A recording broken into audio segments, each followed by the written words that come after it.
তুফান সিনেমায় আমরা দেখতে চলেছি 90-এর দশকে, 90s-এর গল্প বলবে তুফান। তো সেই সময়টাকে আমাদের ধরতে গেলে, একদম সেই সময়ে ফিরে যেতে গেলে, সেই সময়কার মতন জিনিসপত্র তো চাই। ডিরেক্টর রায়হান রাফি একদম পরীক্ষিত এবং প্রমাণিত একজন ডিরেক্টর। তিনি সেই সময়টাকে ধরানোর জন্য, একদম সেই সময় ফিরিয়ে নিয়ে যাওয়ার জন্য যা যা দরকার সবটা করছেন। হ্যালো এভরিওয়ান, আমি পৌশালী চলে এলাম একটা নতুন ভিডিও নিয়ে। সকলকে জানাই সুপ্রভাত, আশা করছি তোমরা সবাই খুব ভালো আছো। গতকাল রাত্রিবেলা পরিচালক রায়হান রাফির ইনস্টাগ্রাম হ্যান্ডেল থেকে তিনি একটি ফটো শেয়ার করেছেন এবং সেখান থেকে আমরা দেখতে পাচ্ছি তুফানের সেটের ছবি। একদম তুফানের সেটের একদম একটা ব্ল্যাক অ্যান্ড হোয়াইট ছবি আমাদের কাছে নিয়ে আসা হয়েছে। এখন আমরা সেই ছবিটাকে ভালো করে দেখব এবং বিশ্লেষণ করার চেষ্টা করব যে ছবিটা আমাদেরকে 90s-এর ওই ফিলটা দিতে পারছে কিনা। তো চলো, লেট স্টার্ট দ্য ভিডিও। এটা হচ্ছে সেই ছবিটা, তোমরা স্ক্রিনেও অবশ্যই দেখতে পাচ্ছ নিশ্চয়ই।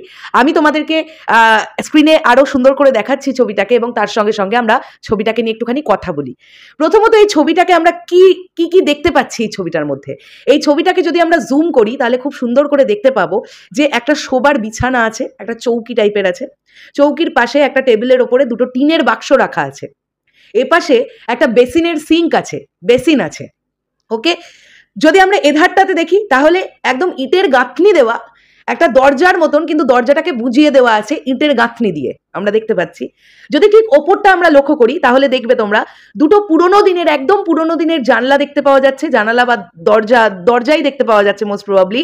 তার পাশ থেকে দেওয়ালের গা দিয়ে ওই বটের ঝুড়ি টাইপের নামা, মানে এত পুরোনো বাড়িটা, মানে যেভাবে দেখানোর চেষ্টা করা হচ্ছে।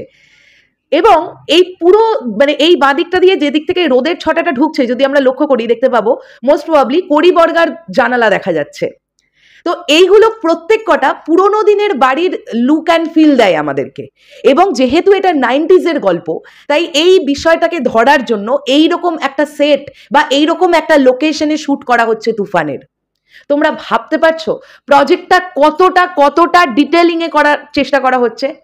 এতটা ডিটেলিং হবে, এতটা। এবং তোমরা লক্ষ্য করে দেখো, টিজারে একটা শট আমরা দেখতে পেয়েছিলাম যেখানে মেগাস্টার শাকিব খান তিনি একটা উঁচু মতন জায়গায় ছিলেন এবং তার নিচে অনেক সাঙ্গপাঙ্গ তারা একসঙ্গে ছিলেন, তার সেই ওই জায়গায় আধিপত্য বিস্তার করছেন তিনি। ওই রকম একটা সোয়াগ মোমেন্ট টিজারের মধ্যে রাখা ছিল, তিনিও দাঁড়িয়েছিলেন, সবাই তার জয়গান গাইছিল এরকম করে হাত তুলে তুলে চিয়ার অফ করছিল। তো আমার মনে হচ্ছে কাইন্ড অফ ওই টাইপের একটা ভাইব আমাদের এই যে সেটটা নির্মাণ করা হয়েছে এইভাবে প্রেজেন্ট করা হবে, এটা আমার মনে হচ্ছে।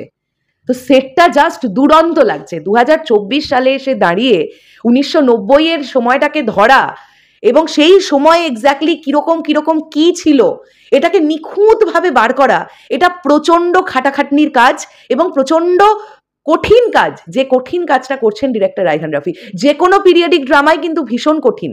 মানে আজ থেকে যদি আমরা 20 বছর 25 বছর 30 বছর আগের সময়টাকে ধরতে যাই তাহলে সেই সময় কি ছিল, কিরকম ছিল, সেইগুলো সব কিন্তু অ্যারেঞ্জ করতে হয়। আমাদের এখনকার মতন ম্যাক্সিমাম জিনিসই কিন্তু তখন ছিল না। তখনের আদব কায়দা আলাদা ছিল, তখনের দেখার মানে জিনিসগুলো দেখতে আলাদা ছিল।